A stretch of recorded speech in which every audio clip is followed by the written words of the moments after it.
Good morning, church family. I am Shane. I am the Youth Ministries Director here at Broadway.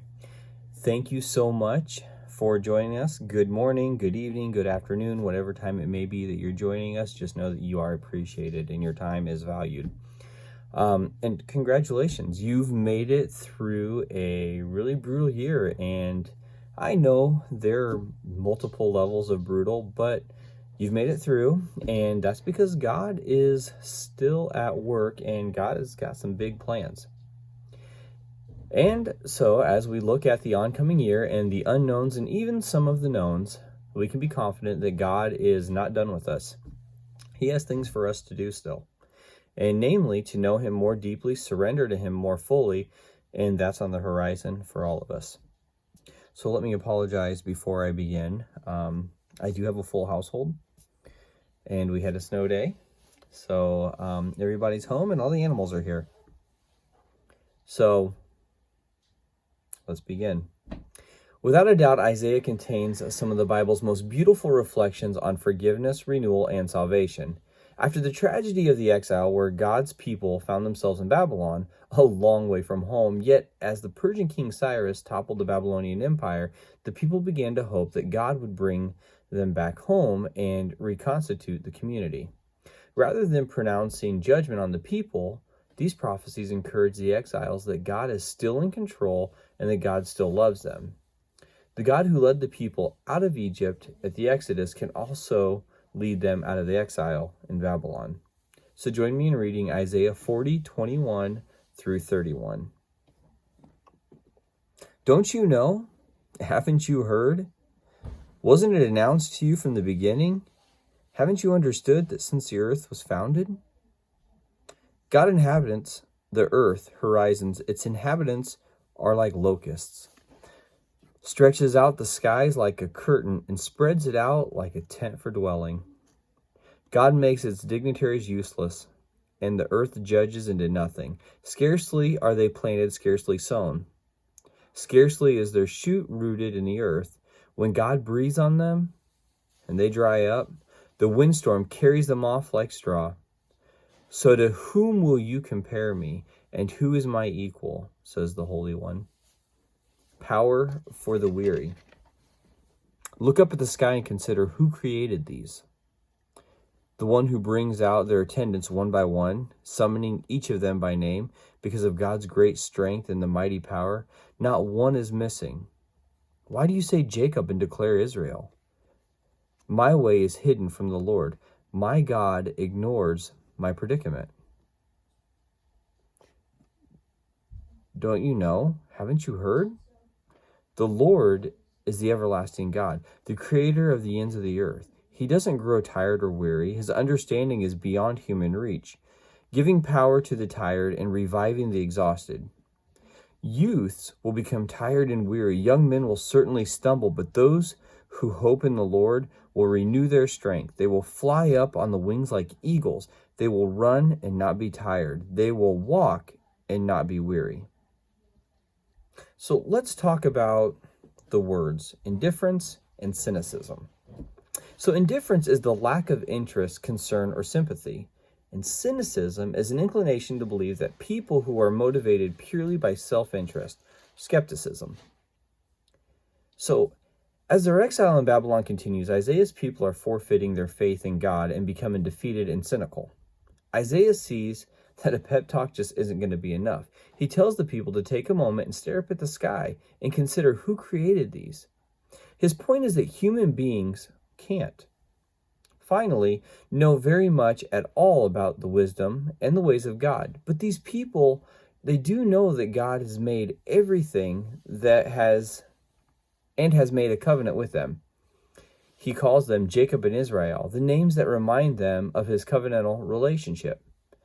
Those who put their final hope in the Lord will find that they've renewed of life and faith by a holy, inexhaustible resource.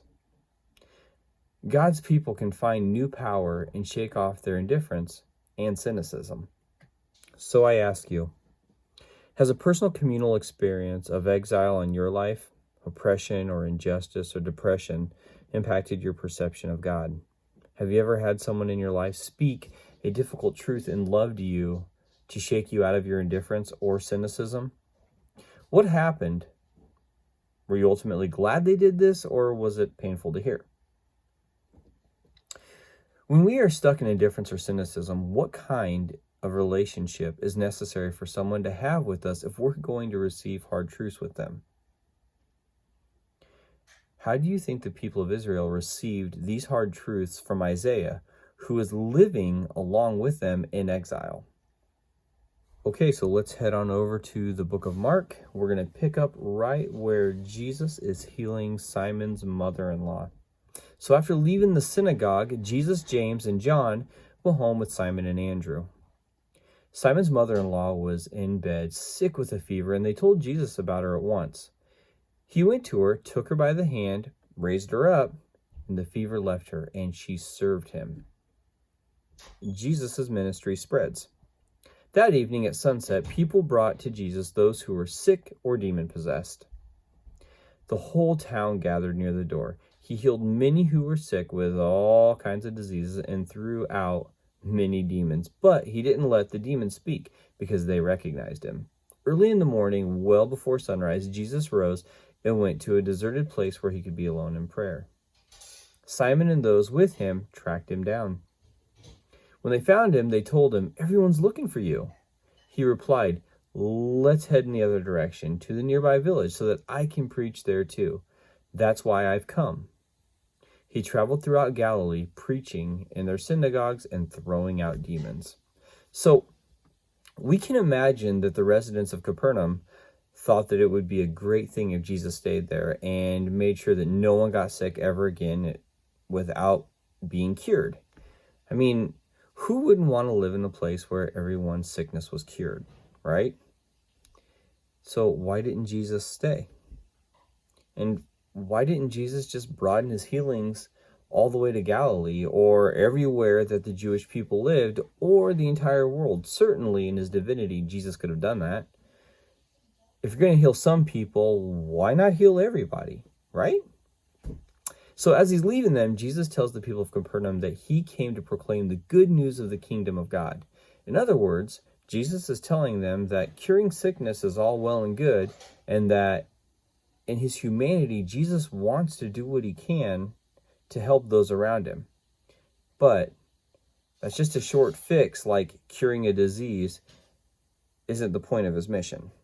You see, everyone that he cures will get sick again.